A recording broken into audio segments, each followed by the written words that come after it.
president of Iran, Ebrahim Raisi, a man known as the Butcher of Tehran, died yesterday in a helicopter crash near a remote village in Iran. It was confirmed today that his foreign minister and other Iranian officials also died.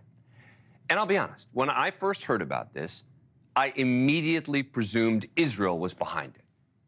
And I'm going to ask this question in a moment. If they were, isn't this exactly the sort of thing that the world has been demanding that they do? Today, the wreckage of the helicopter was located after hours of searching, and Iranian state TV confirmed the deaths, attributing the crash to technical failure, not sabotage. Although a former foreign minister of Iran still blaming the U.S., claiming sanctions on buying new equipment, mean the crash will be, quote, recorded in the blacklist of American crimes against the Iranian nation. So U.S. Defense Secretary Lloyd Austin earlier today said the U.S. had no part to play in the crash, and an unnamed Israeli official told Reuters they were not involved, saying pretty plainly it wasn't us. So right now, there is no evidence that Israel or the U.S. was involved.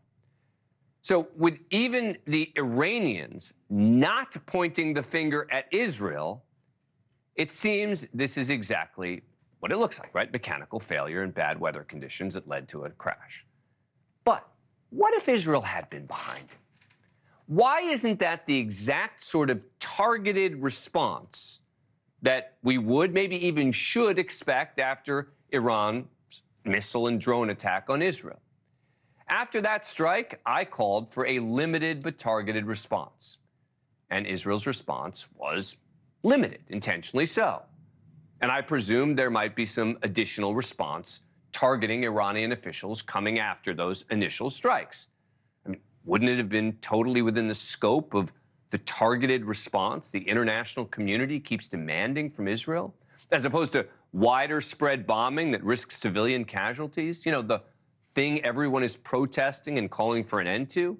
After all, Raisi has been denounced by the international community for the executions of thousands of political prisoners, mostly Iranians, at the hands of his death commissions. Of course, he was mourned and remembered by Hamas today for his, quote, tireless efforts on behalf of the terror group.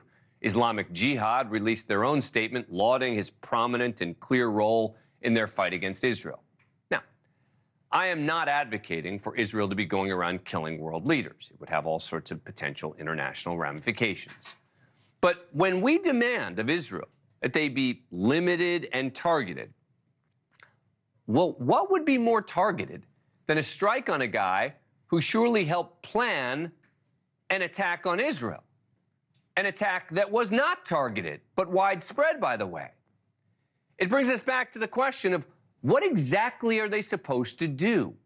What exactly are we demanding of them? This isn't just a world leader. It's one who's been providing material support for international terror by almost his own and the terror group's plain admissions. So the next time something like this happens, where a terror-supporting bigwig is killed, instead of thinking, oh boy, I hope Israel wasn't behind it, maybe we should be thinking a little differently.